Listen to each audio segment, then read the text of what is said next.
Well, Todd, it's a pleasure to speak to you. I found you on YouTube because of this latest the assault weapons ban. That's how I stumbled across you. And I Googled your name and it seems like you've been involved in firearm policy for quite a while. So if you don't mind introducing yourself and telling me a little bit about that, and then maybe we can naturally stumble into a conversation about firearm policy in Illinois and just how crazy it all is. Sure. So I started lobbying back around 1989. I was on the board of the State Rifle Association at the time. I was involved with those guys. I was doing work for Beta of Illinois as their legislative coordinator. And the NRA was looking for a contract guy, so they picked me up. And I worked for them for 25 years. And so I handled a lot of the stuff that was going on in Illinois, um, and sat there and got to know a few guys at headquarters, one of them being Chris Conti, who handled all their litigation. And so I was involved with Chris in a bunch of stuff. And we went on that once the Heller decision came down, we were working on what was next. The McDonald decision came down, and then things really took off. Chicago passed a new ordinance, and we began to fight it. And I would work with Chris in developing cases, and the concealed carry case was something I developed post McDonald with Chris, and we came up with Mary Shepard. There were two cases: the Second Amendment Foundation via um, the Moore case filed just ahead of NRA, and so we were the second caser. So it all everybody remembers Moore, but Mary Shepard was the one that really got it kicked off. Can you give me a little bit more background into some of the cases, as much as like just a Sure. high Well, level? you had Yeah. Heller, which was an SAF case out of DC in the beginning. Hmm. Then you had McDonald, which was the Chicago handgun ban case. Out of the Chicago handgun ban case with ordinances, there grew a number of cases. One was Gouder. Sean Gouder, a friend of mine, was prohibited from being able to have a firearm in the city because of their new ordinance, because he had a misdemeanor UUW back in the day. And we took him to court over that and prevailed. You had David Lawson, one of the plaintiffs in McDonald, who wanted to register his SKS so he could keep it in the city. They wouldn't let him do that. We took up that court case and went to federal court so he could bring the rifle in to the hearing, um, and all that. The Illinois Firearm Retailers Association was another case that NRA pitched that stopped the ban, because of the ban on gun shops. You had Zell 1 and 2, it went up twice, which was part of an SAF case from Rhonda Ezell about the ban on ranges in the city, despite at the time the Chicago permit requiring you have to have range training in order to qualify for their ownership permit. Then you get Is into, is SAF an organization? yeah, Second Oh, Amendment okay. Foundation. So the gun Gotcha. guys, so in the world, you've got the NRA, National Rifle Association.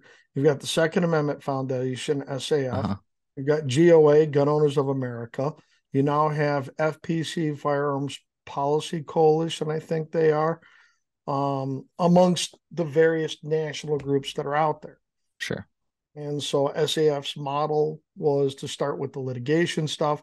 They don't have the staffing or the manpower to do the lobbying that the NRA had. And so I worked with them, and I got cut loose from NRA. And then I went to work for the dealers for a little while. And then I retired 3 years ago. Gotcha. But I keep, I'm on the board of directors at the Aurora Sportsman's Club. I keep my hands in the 2A world with stuff, and I am helping shepherd and coordinate a bunch of the litigation to the gun ban in Southern Illinois. Awesome. Awesome. Yeah, I think that's probably why I heard of you. Before we get to the assault weapons ban, I'd love to talk about that because I think it's funny. Honestly, it reminds me a lot of, if you can't tell, we talk about drug policy in many ways, and to me, it's funny to see legislators try to legislate things they obviously don't understand, True. right? Well, the funny thing is that we're going to have a crossroads here because you've got one federal judge already saying that, the statute under 922 about being using marijuana is unconstitutional. Yes, yes, And right. this is what makes Illinois. So Illinois is more than happy to thumb their nose at the federal drug laws, but at the Mm-hmm. same time, they thumb their nose at the Supreme Court and the Constitution when it comes to the Second Amendment. Now, when Bingo. they passed when they legalized medical marijuana, they went in and they talked about how um, that nobody should lose their rights over any of this. And what the state police have decided was, we won't take away your FOID card, we won't take away your carry license, but we won't let you buy any new guns. We will, you can't buy anything new, which is just Right. Well, uh, your only option is a private sale, and they're trying to make universal, the universal background check or whatever they say, which would right, effectively take away every option for a medical cannabis patient to purchase a firearm, which right, is crazy. right. But so we kind of just dove knee deep because you've been through it all. I kind of want to hear, if you can, like, what's the history? I've always gotten the impression that the history of firearm policy in Illinois has been messed up, let's just say. But can you start from the beginning and maybe take on one of the main things that I hear critics say, which is that the FOID is unconstitutional? Do you think that's a natural place to start in Sure, Illinois history, sure, and because then we move on? that's where the majority of it really starts. So what Right. you have is in the late '60s, coming off of the King and Kennedy assassinations, the original Mayor Daley was rip shit about doing something about guns, and so they wanted to register every firearm, and that was their and there were a group of people who got together, and the downstate guys went and they basically said, okay, instead of registering firearms, do some, the owners that have to get a permit to purchase kind of thing. That's what the FOID card is. It's a permit to purchase, permit to possess. And so that was what they did. And that started things. And things were pretty much at I don't know, they just kind of lay dormant for a long time. That was 68. 72, you had a junk gun bill come through because back at a time there were a lot of guns being made out of pot metal that were being imported. And so you had this thing about the 800-degree law as to whether or not the gun was going to hold up and all that. Now, today, metallurgy is a lot different. Machining techniques are a lot different. Whether or not that's a reasonable law at this point in time is something to be considered. It does keep a fair number of low-priced firearms off the market here in Illinois. But so you go into that, and then it was later on that waiting periods crept in. 92, the instant background check came in Illinois. We actually preceded the national one. Uh, and then from there, it's just been a nonstop ebb and flow. I mean, firearms policy in this state was largely unchanged for all that time. We made some small increments, but we couldn't pass preemption to stop the municipal gun bans. They couldn't pass major gun bans. So there was no large policy shift. Around 2000, there was a policy shift about carrying, and that it went from a misdemeanor to a class 4 felony. That was and that originally was snuck in. And then it got watered down after the Supreme Court tossed it out. So you didn't have any significant policy changes for all that time, one way or the other. There was small things here and there, little bit about types of ammo, things like that. We got the SBRs legalized if you have a CNR license. Oh, geez, that's been over 10 years ago. I kind of lost track of time here.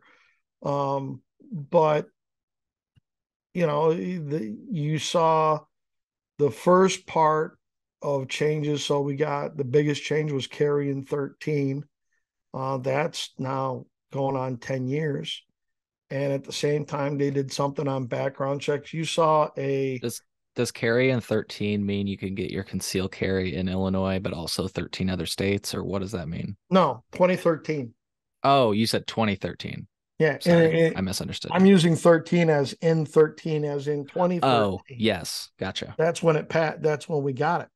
So we're going on 10 years now. Uh, so and they threw the other side a couple of bones with that. There's, you know, there was something on gun shows that was background checks, but again, all that was kind of small potato stuff. They didn't get anything significant for a long time. And now it's only been in the last couple of years with gun dealer licensing and other things that they've been able to move the ball because Illinois is going bluer and bluer. And you've had some complicit Republicans with it, and that's where it goes. So, Gotcha. What's the gun dealer licensing thing? Did they just make it like harder to get a license yeah, and they barriers to decide entry? the city people have always been blaming a couple of gun shops around the city for all their problems when half the guns are imported from outside the state. And so they always use that. They said, well, if we can just get a handle on these guys, we can shut these dealers down. Well, all the guys they complained about are still in business because they weren't doing anything wrong. And so they're still around. But they drove half the dealers out of business for all their crazy regulatory requirements for cameras, videotaping, extra paperwork, all that stuff. And a lot of guys just said not doing it. So you've got all that going on. Um, that's what happened. And so uh, that was the beginning of it with gun dealer licensing. And now they're trying to screw with that on and off at times. So that's what's going on. Uh, that's what GDL is. Our nickname for it is gun dealer licensing GDL. But it's been it's been a headache, and it's parts of that will undoubtedly get challenged once we get a little bit more um farther down this road post New York. I mean, we're 7 months post New York. Things are just starting to shake out now. And background on that, I think I understand that, but isn't it that New York made it like nearly impossible to get a handgun? Is that right? Or am I thinking of something Well, else? New York sat there and they had a proper cause requirement in order to get a carry license. It was May issue. And so it was challenged, and they said, no, your May issue bullshit doesn't wash. And the bigger part of New York was that the court had watched the lower courts misapply the Heller decision since 2008. And so they elicited a new standard for reviewing Second Amendment claims in the federal court system. And with that, that's what's touched off all this litigation, is because not only the gun ban in Illinois, but all the stuff around the country that's going on. In New York, instead of playing nice, said, oh, we're going to make it harder and we're going to challenge everything. And they're just dragging their feet because they just do not like the concept of people carrying a gun in public. So you now have these guys back in court again. There's 5, 6 cases in New York challenging all the things that they threw into their new carry law, and they're probably going to lose. But that is also given new life. There were 4 gun cases pending at the Supreme Court. They were all granted, vacated, and remanded with instructions, see New York. So there you have all these cases going back, and there are a number of cases, 4 of them that were just, all the briefings were concluded last week. So now it's in the hands of the judge. So you have a magazine ban, a semi-auto ban, a billy club ban, and ammo restrictions that are all up in front of the judge.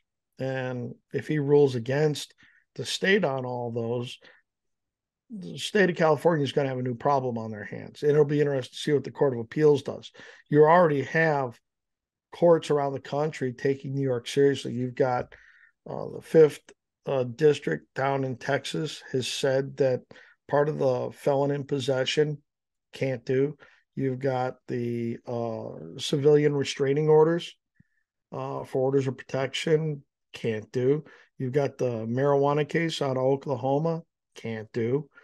So you've got a bunch of this stuff out there, and that's the net effect of what the New York decision is. They set a new framework as to how you evaluate this stuff.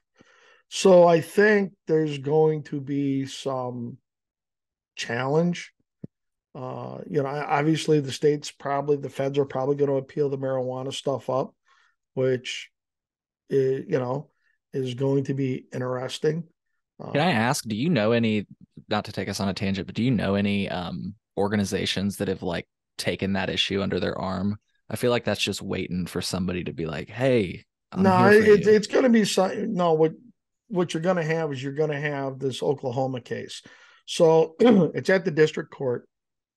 The government obviously is going to appeal it. They have to. That's going to go up. And then depending on what the Court of Appeals does, if the Court of Appeals sides with the individual, then Garland is going to have to appeal that to the Supreme Court. And just like he's going to have to do with the orders of protection case out of Texas, he's appealing that one to the Supreme Court. So, I would think that if you wanted the district court and the individual loses at the appellate court, why wouldn't he take it up to the U.S. Supreme Court? And what you'll probably see is a bunch of other groups come in and do a bunch of amici briefs to sit there and support whatever issue there is. But I think that's going to come up there. There's going to be a wholesale rewrite on the gun laws over the next 2 years, I think, and what's going to be allowable. I mean, I'm really surprised that the Supreme Court just doesn't block out like 2 weeks and saying, okay, we're going to deal with gun stuff. But the only other way for them to deal with it is going to be to set down a refinement of the standard of review that they put down in New York and just kind of tighten things up. And they need to tighten up when history, they said not all history is equal. So I think they have to tighten that phrase up. They have to tighten up when the appropriate time period is. They said history and tradition based on the adaptation of the Second Amendment, which is 1791. They left a small window of opportunity open for 1868 when the 14th Amendment was ratified post-Civil War and in the Reconstruction era. So there's a little bit of that. They've said the 20th century is clearly out. What does that have to, sorry, are they trying to say that like we didn't have that weaponry back then? I'm sorry, I'm trying to see how that. No, so the test that has been enumerated in New York Yeah. is, does the text of the Second Amendment cover the conduct? Yes, Mm-hmm. no. If the text of the Second Amendment covers the conduct, then the burden flips to the state. It is the state's burden to prove that there was a law like that or something that you could analyze, make analogy to at the time of the founding that Mm-hmm. would have shed light on the subject matter. And that's 1791. So what laws were there in 1791 on the prohibition of, using illicit chemicals or drugs or however you want to phrase it to prevent somebody from owning and possessing a firearm? How? I don't think they're there. That's why the judge in Oklahoma ruled the way he did. So it is text informed by history and tradition. And that's where I think the anti-gunners and a bunch of them are going to run into a major problem as far as what's going to happen here. And then if you read the briefs from the other side, they want to argue into 1868 and then into the 20th century. And the court has said no 20th century stuff. So there's a legal argument about whether it's laws around 1868 or laws around 1791 that are the controlling history as to how we define whether or not something's constitutional when it comes to the Second Amendment. Very interesting. Thank you for breaking that down. There's a lot to that. Mm-hmm. And just because this is the I think this is like maybe the third or fourth time. I don't know if I've discussed this topic, but a handful of times. But there's a quote that I think to set the stage for this conversation that I really like. It resonated with me. I can't think of who said it right now, but I bet, folks, if you Google it, you're going to find it. So hear me out on this, Todd. What do you think about this? There are people that love guns. There are people that hate guns. And then there are people that understand how firearms work. Yeah. You like There that? are. Yeah. Because the way I look at it, it's just a fucking tool. I don't have emotions about it. I mean, I do if you're trying to take it from me, but like, because like if you're trying to Right. take my hammer, right? It's like, why the fuck are you taking my hammer, dude? Like, I might need to use my hammer, right? So you get my analogy. Sorry, I wanted to let that sit for a second. I like that. Yeah, no, the difference with it is um I don't have, so if you see the sticker back here, Mm-hmm. all right. So what it is it is a patch doing this, and the middle finger is an AR-15. Okay.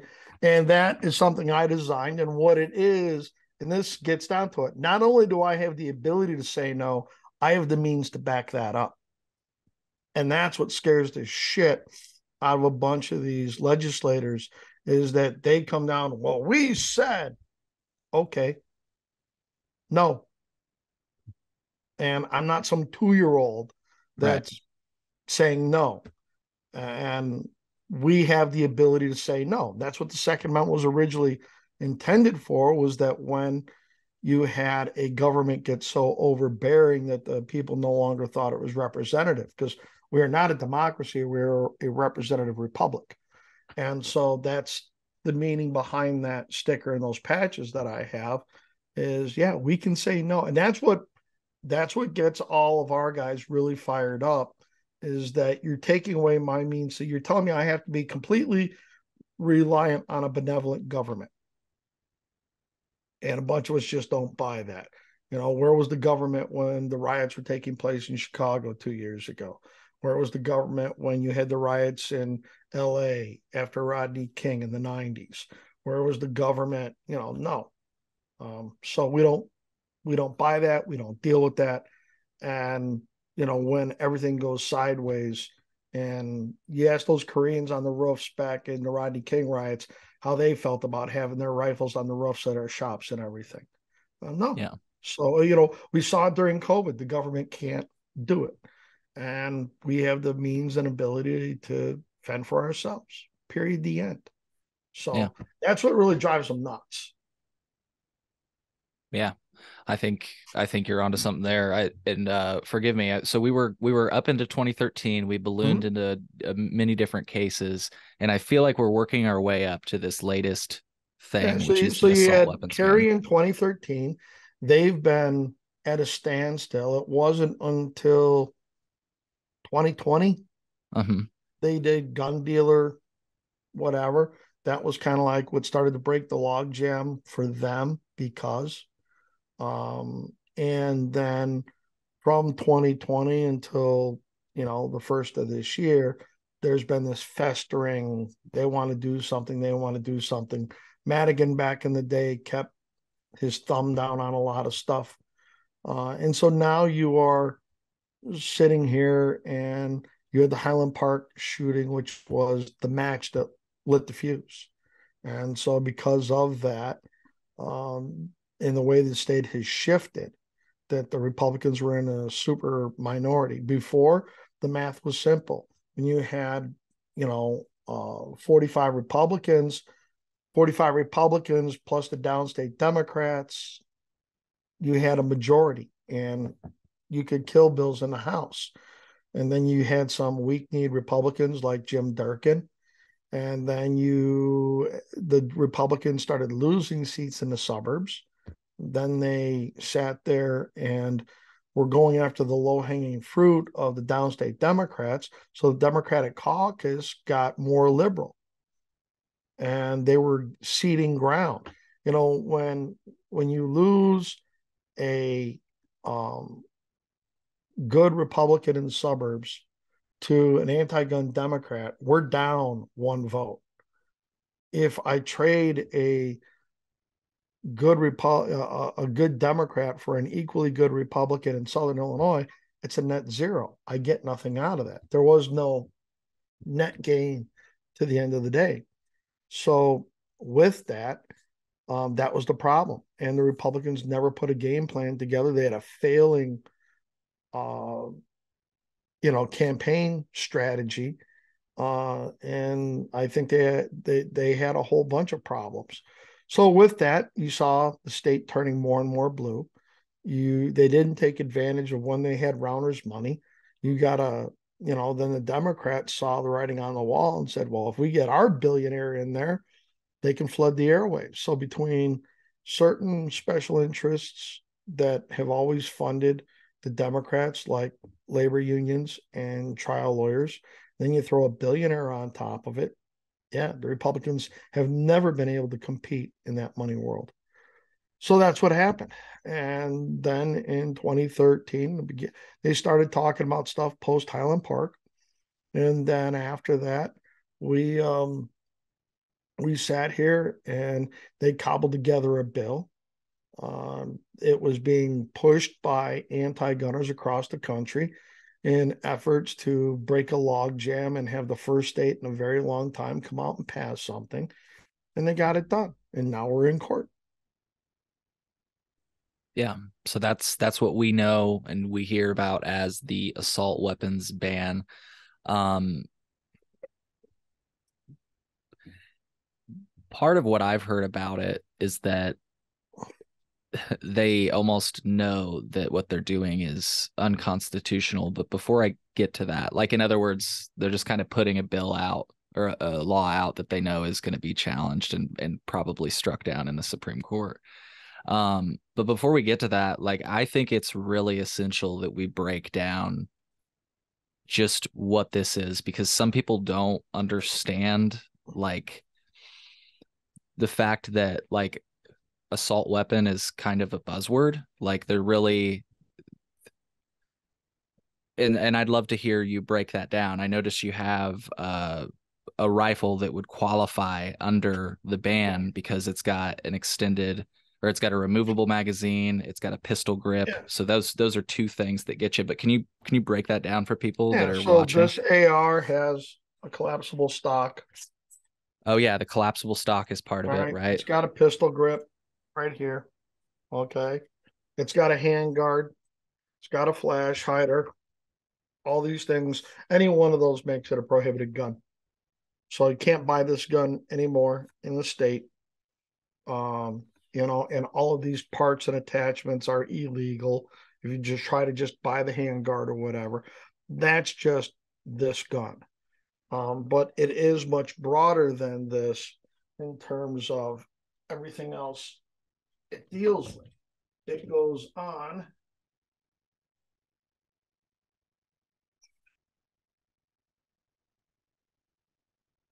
So this is one of my Glock pistols.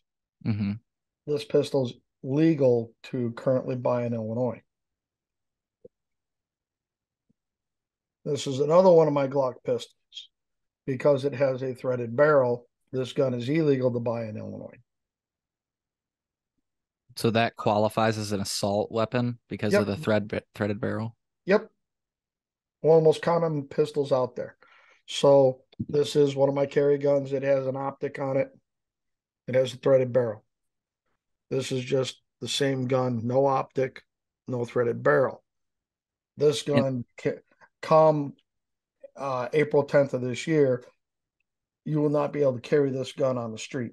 is it only the threaded barrel? Is it Yes, the sight too? on this one, it's just a threaded barrel. Okay. Well, okay. So what I was going to ask you, I think this is a good place to start to make our point, or to make my point. I don't know if it's your point, because this is the first time we've ever talked. Sure. But that pistol right there. Let's pretend it didn't have a sight on it. The one with Mm-hmm. the threaded barrel. Let's pretend it Right. didn't have a sight on it. My question is, does that threaded barrel increase the lethality of that weapon? Not at all. Not at all. All it The- does is allow me to put an attachment on the end of it. That's all it is. It does not change the lethality or anything else to deal with it like that in any way, shape, or form. Mhm. I'm trying So to the re I'm trying to disassemble these to show you something. oh, no And problem. I always have a hard time with my Glocks here, just because it'll the takedown mechanism. Come on, It's all good. But go ahead, talk. I can do two things at once. okay. The point I think you already see my point, but for Yeah. listeners that are new to this subject, because again, I've not discussed it much on my show, and thank you for opening the door for me to be able to, because I think I'm gonna be able to point to this and be like, yo, I've had Todd on my show, and people will be like, all right. But anyways, So, you know what I mean? yeah. But Let me show you something here real quick sure. about this. So, take the cap off. So here's the slide off the one gun, right? Hmm. So if I take the barrel out of that gun, out of that Right. slide, and I now take the recoil spring and the barrel out. And so I put the threaded barrel and put this gun back together.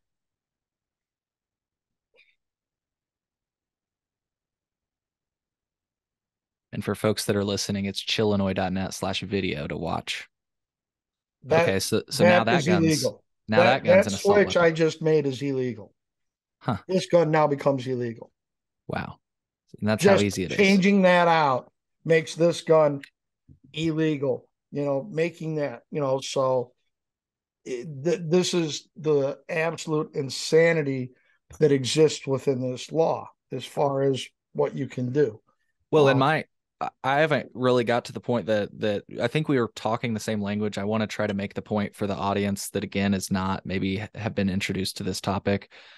Just yeah, really quick. So the reason I'm talking about lethality and like if there's a difference there is because the best example I can give you is that in Canada they led with their assault weapons ban, but one of the guns they did not ban was the SKS.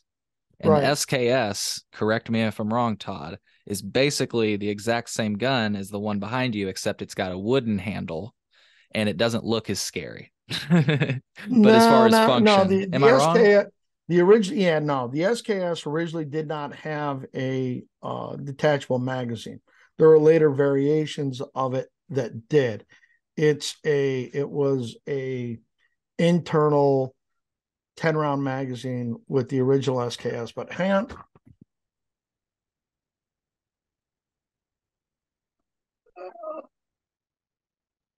Ladies and gentlemen, I think he's grabbing an SKS.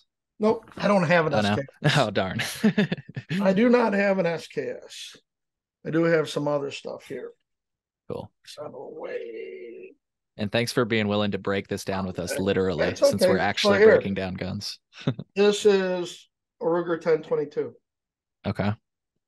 This gun's illegal. Why? First off, it has a pistol grip. Even though it's on a traditional style Monte Carlo stock, that's a pistol grip. So what's a pistol grip defined as now? A 90-degree handle or something or what? No, just it's like porn. You know it when you see it. Okay. All right. And then the other part is this has a threaded barrel I or see. a flash hider. You can see I can spin this off right here. Now, does a flash hider? I mean, a Yep. flash hider doesn't really increase the lethality. It just protects, it doesn't flash. It protects the shooter more than anything else because it stops the It, shooter from being blinded. Most gotcha. people think it's to hide your muzzle signature when you're out there, which is not true. Oh, that's what I So, thought. So thank you for correcting that. so yeah. So this little 1022, this little 22 rifle is illegal under the law, as is this one here. It's That looks another like a 10. BB gun. It's 22 long rifle, but because it has a threaded barrel, Mm. it's illegal. Now, So to be clear, it's illegal to purchase. You can keep those, right? if I choose to register them, If you choose. So you have to register them to if keep I them. want if I want those guns to remain legally in my possession, Have they opened or created the registry yet? not yet. No. That won't open until sometime around October. Gotcha. Gotcha. Well, okay. So if I didn't make the point, do you agree with the point that I was trying to make that some of these components, I don't feel like the pistol grip, it doesn't make the gun shoot any differently. It's not No, like it's like heat-seeking missiles. It's just a different way to hold the here, firearm. lethality is right here. Lethality is in the cartridge. Okay, that's what it is. So this is a 5.56, which is what most of the ARs shoot. Okay, Hmm. this is a 308 or a 7.62 by 51. You can see the difference here. So I'll do it this way. Just if I can. Okay. All right. Wow. So Holy this is a crap. 30 cal. This is an AR, Yeah. typically. All right. This is varmints and whatever. Hmm. Um, and so with that, um, you know, the cartridge, think of it this way. The round of ammunition that the gun is designed for is equivalent to the engine in your car. So the 5.56 is like having a V6. This 308 is like having a V8. That's and what you do from there to tweak them, different types of powders, different weights of bullets. That's what all drives that. This is a 460 Smith and Wesson. It is a pistol cartridge. See the comparison there? This fires a 285 grain slug. This fires 55 grain slug. So you're talking something that is almost 6 times the weight and mass Yeah. moving downrange. So that's what drives it. And they all keep trying to make this special. The whole assault weapons bullshit is just about cosmetics. They are guns that look like military guns, Right. machine guns. And that's been their whole thing, is to conflate that. Right. Right. And just for the audience that are clear, like you say, I think a lot of people confuse that. Like they see somebody with an AK-47 and they assume they're like, oh, that's a machine gun. And it's like, no, Right. an AK-47 was legal in Illinois as a semi-automatic rifle. The difference that you just pointed out is if it's an automatic rifle, that's a Right. machine gun, which You is know, think of it this way. You ever see those Volkswagens that have Ferrari bodies over them? It's not a Ferrari, right. not anything else, right? It's a kit car. And Yeah. it's the same difference. They look like something, but they're not. Yeah. So this is slightly unrelated, but still on the topic of the assault weapons ban. So forgive me for slightly switching subjects, but I'm curious what you think about this. I feel like it's another way that we'll agree on, like, in spirit on a subject. So like, uh, I read that only police and former police will continue to be able to purchase these weapons that are outlined in the ban and possess them, of course, right? Because they can purchase them. Well, First of all, am I correct in that? partially. Okay. It's there's about 6 different enumerated categories. You've got cops, you've got wardens. How that gets in there, I don't know. Security guys, law enforcement officers, No former departments. military, is that correct? Nope. No See, retired military. That's part of divorce lawsuit because I probably have more training with firearms than most cops do. I right. spend more time on the range than most cops do. And all that. And that's part of his equal protection claim that, hey, we've got Navy SEALs who have more firearms training. And if you're using that training as your background to it, that is your justification, you're wrong. So, no, don't see that.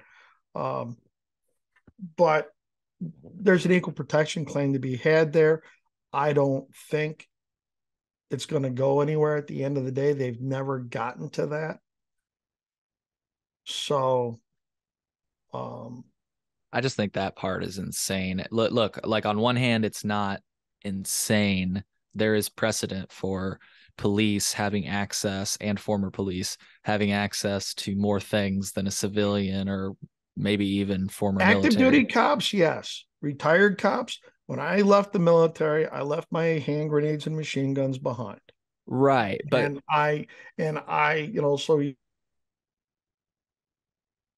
So did I either lose you? you treat one the same or none. And that's why I always oppose retired cops carry. And they're like, well, we put bad guys away. Great. What about the state's attorneys out there who put bad guys away? What about people who show up and testify against the bad guys to put them away? You don't want that? Well, you let ours and then we'll help you out. Nope.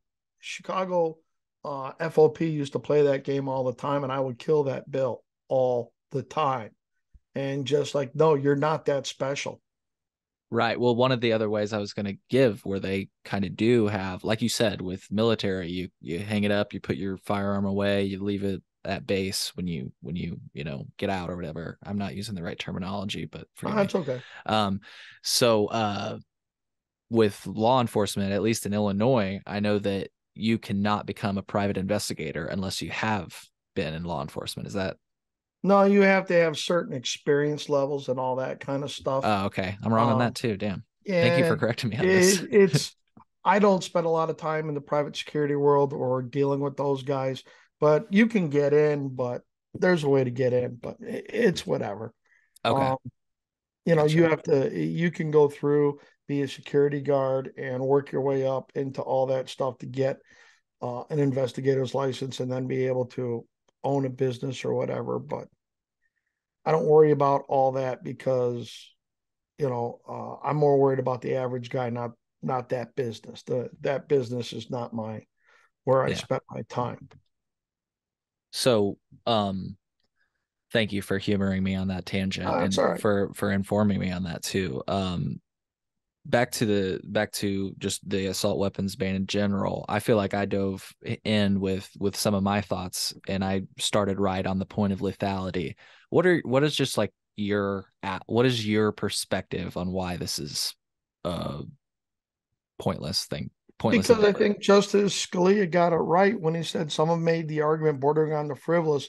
Only those arms in existence in the 18th century are protected. We do not view constitutional rights that way. And if we treated the First Amendment the way they treat the Second Amendment, you'd be left with the printing press, the soapbox, and the quill pen. That's it. They have no problem being absolute hypocrites. Well, the founding fathers never could have envisioned an AR-15. I disagree with that, but the founding fathers in no way could envision the internet. But you could say the First Amendment protects that all day long. Radio, television, all those kinds of things. They're all protected via the First Amendment. But now you're telling me that a little old AR-15 somehow is different, that the Second Amendment is different, that it doesn't keep up with technological advances. The Fourth Amendment has. The justices cited the Fourth Amendment and the First when they referenced that passage. They can't sit outside your house and use thermal sights to see what they could not otherwise see to gain access to something. They don't get to do that. So the Constitution has kept up with modern innovations, and they just don't want to acknowledge it when it comes to guns. And they come at this from an emotional side of it, not a logical side. So you're never going to win that argument. The only way Yeah. you're going to beat them is to just crush them politically. either at the polls or in the courts. To where, no, my job these days, since Illinois seems so far gone with a Republican Party that can't get out of its own way, that my job is to crush them in the courts, put such a legislative straitjacket on them that they can't get out of it. And that's it. And people said, well, Roe was settled law for 50 years. Roe was never settled law. Nobody ever agreed with that from the get-go. The majority of our history, most people have believed that they had a right to own a gun. There have only been academics and others that have tried to continuously push the militia view that it was only for the state militia, not for individuals. They have tried to beat that into the national psyche, and they've largely failed. Otherwise, we wouldn't have 400 million firearms plus in private hands today. So you've got all that, and it's just no. That was a brilliant analogy. The First Amendment and the internet and Yeah. Radio and Justice Scalia even said that in that same passage. It's on page 8 of the Heller decision. It's not hard to find, and they just don't want to admit to it. They can't have that honest debate. well, and if I may, I feel like it would be easier to explain to somebody back then, even if you had a musket, what, okay, this is a cartridge. We load it into the magazine. The spring assists it into the firearm, and They it they and it were continues. they were working on all that trying to figure stuff out back in the day. But There hear are me out. If you tried to explain the internet to somebody back then, they'd be like, dude, you're fucking crazy. Or like the radio, you know what I mean? Because it's like going through the air. yeah, Like, try explaining that to somebody when electricity doesn't exist. yeah. That's what I'm saying. So, yeah. But so that was a brilliant point, to your point. So, um, well, so where do we stand today with the challenges and So everything else? yeah, you've got two simple tracks. You have the state court challenges, then you have the federal court challenges. The federal court challenges are coming down in a myriad of ways. And you've got 4 cases in Southern Illinois that are in the federal courts. You have a case up in the Northern District out of McHenry County. You have the Naperville case that has gone forward to the Court of Appeals. You have the you then have Highland Park and Cook County semi-auto bans and a new one called Herrera that were filed up here. And they're contemplating combining them or doing whatever. And so you've got these multiple tracks. You almost need a bingo card to keep track of everything. So with that, that's what you got. We are on a track. The state has to file their briefs and our cases on Thursday. We then have 21 days to reply. Our replies will be due the 23rd. And then from there, we will have oral arguments on the 12th of April. And we'll see what the judge says then. Gotcha. Can you explain to me like what's going on with like some people have stays? Like it seems like a limited number of people. So the state challenges were for the named individuals. They didn't go in with what we call organizational plaintiffs. If you look at all the cases downstate, there are individual plaintiffs and there are organizational plaintiffs, meaning that we are an organization that represents a body of people, and you fall under our umbrella. Divorce cases didn't do that. They named all the individuals. That's how you have these huge pleadings with everybody's name on there. And so the TROs that they got were for those named individuals. And the thing is, you've got a TRO, a preliminary injunction, and a permanent injunction. TROs, it's essentially the same criteria to get a permanent injunction, but it's temporary in nature, hence the name temporary restraining order. And they can be extended. Typically, they're only good for a couple of weeks to a month on the front side as you litigate out the potential for an injunction. With that, they succeeded in the TROs, went up on appeal. The appellate court upheld it in a limited fashion. And now the attorney, and they didn't do a Second Amendment claim. They did it on 14th Amendment equal protection. And so that's up there. Now you got to see what's going to happen, whether or not the state Supreme Court is going to uphold those TROs or not. That's debatable. So it's like I can litigate a TRO. I mean, our guys could, but then we have to reproduce all that work for an injunction. So let's just skip the TRO, go straight for the injunction. Because if we prevail on the injunction, we can appeal the injunction. Or if we lose on the injunction, we can appeal the lack of them giving us an injunction. It's kind of hard to appeal a TRO. So there's a difference in, injunction means that it's going to be in place throughout the litigation, and the judge has already determined that there's a preponderance of the evidence that we are likely to prevail in our end game. So if we gain an injunction here, they will appeal it up to the Seventh Circuit, and then we'll see what the Seventh Circuit says. Gotcha. And that happens on April 13th, you said? That's the oral arguments. Okay. I would anticipate the judge to take a week to 2 weeks after that to rule and come down with his decision. Gotcha. And so if he says, yeah, you guys got a point, then it dies there. It dies in the state. If he issues an injunction, then we go back to January 9th. Everything goes back the way it was. Okay. And then the state will appeal that up to the Seventh Circuit Court of Appeals and say the judge got it wrong. And they will try to undo the injunction. And then vice versa. If he says you guys got it wrong, you'll do the same thing. We will appeal it upstairs and say he got it wrong. Right. Makes sense. So no matter what happens here, we're going up on appeal. We're going to the state. No, we're in federal court. So ours will go to the Seventh Circuit Court of Appeals. And depending on what happens there, we'll be going to the Supreme Court. Very interesting. Now, there are other cases that are farther along in the process outside of Illinois. So depending on what happens there, we'll see. And they would address what's happened in Illinois, is what you're saying? Yeah, you have two semi-auto bans in California, Miller and I forget the other one, that are up on appeal. Or they're in front of the trial court now. And if Judge Benitez issues his decision next week and he issues in our favor, then the court is going to, or the state is going to appeal that decision up.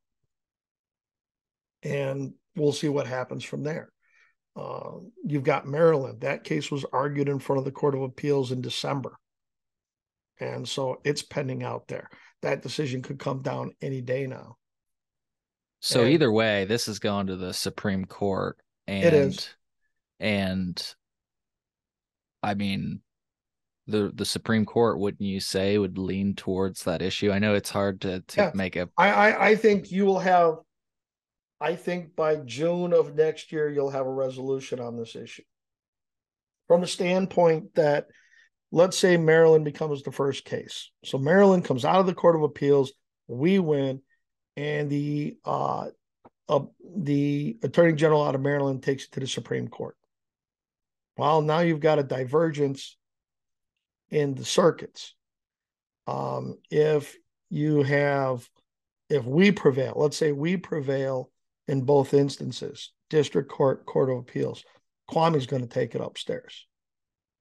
If California loses at the district court level and the appellate court level, they're going to take it up. And if in any one of these cases we lose at the Court of Appeals, we're going to take it up. So let's say that California wins district, loses at the Court of Appeals, we win at the Court of Appeals. Now you have a conflict within the two circuits. that's when the Supreme Court really takes it up because they want uniformity between the circuits. So, depending on how fast we get through some stuff, depends. But the way, it just depends on how long the Ninth Circuit takes to rule. It depends on how long the Seventh Circuit takes to rule. So let's say, just game out a timeline that we sit there, we win an injunction at the trial court, and it's issued for third week in April. Goes up to the Seventh Circuit. It's going to take them a month to get their act together. So now you're looking the third week of May. They usually take a summer recess. Maybe we get a briefing schedule over the summer, and then we come back in, say, September for oral arguments.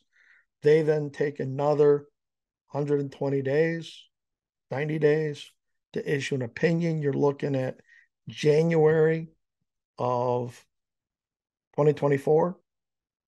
So it depends on when we get that conflict. And if we've got that conflict, then, and like I said, if Maryland goes our way, the state will be appealing that upwards. So it just depends on how soon we get that conflict. So let's say that Maryland goes against us. Our side will appeal it up. And then that's an argument that they got New York wrong. They didn't listen to what you guys said in New York. And the court may clarify what they said in New York. But if you get the Court of Appeals going against us or say go against us in Maryland and goes with us in the seventh, then you got a straight up conflict. And so I think it is very possible, depending on how fast the Court of Appeals deal with things so you've got a case in New Jersey, you've got a case in California, you got our case. Then you've got two cases in Colorado where they have not gone through the district court. They were issued injunctions. So it depends on when that conflict arises. And once that conflict arises, then we're in front of the Supreme Court for sure. Because they can't turn them all down. They have to accept one. But I seriously think that we could have a resolution to this issue by June of next year.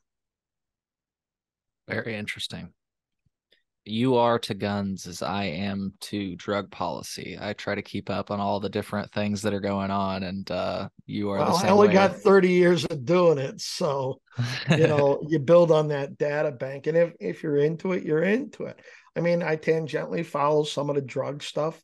I was arguing about the medical marijuana stuff and all that kind of thing. Now the recreational use and all that, as to what Mhm. there is. Um, so, and I don't necessarily agree with the marijuana prohibition. I think the cleaner thing to do is just have the federal government take it off the Schedule 1 Yeah. and just be done.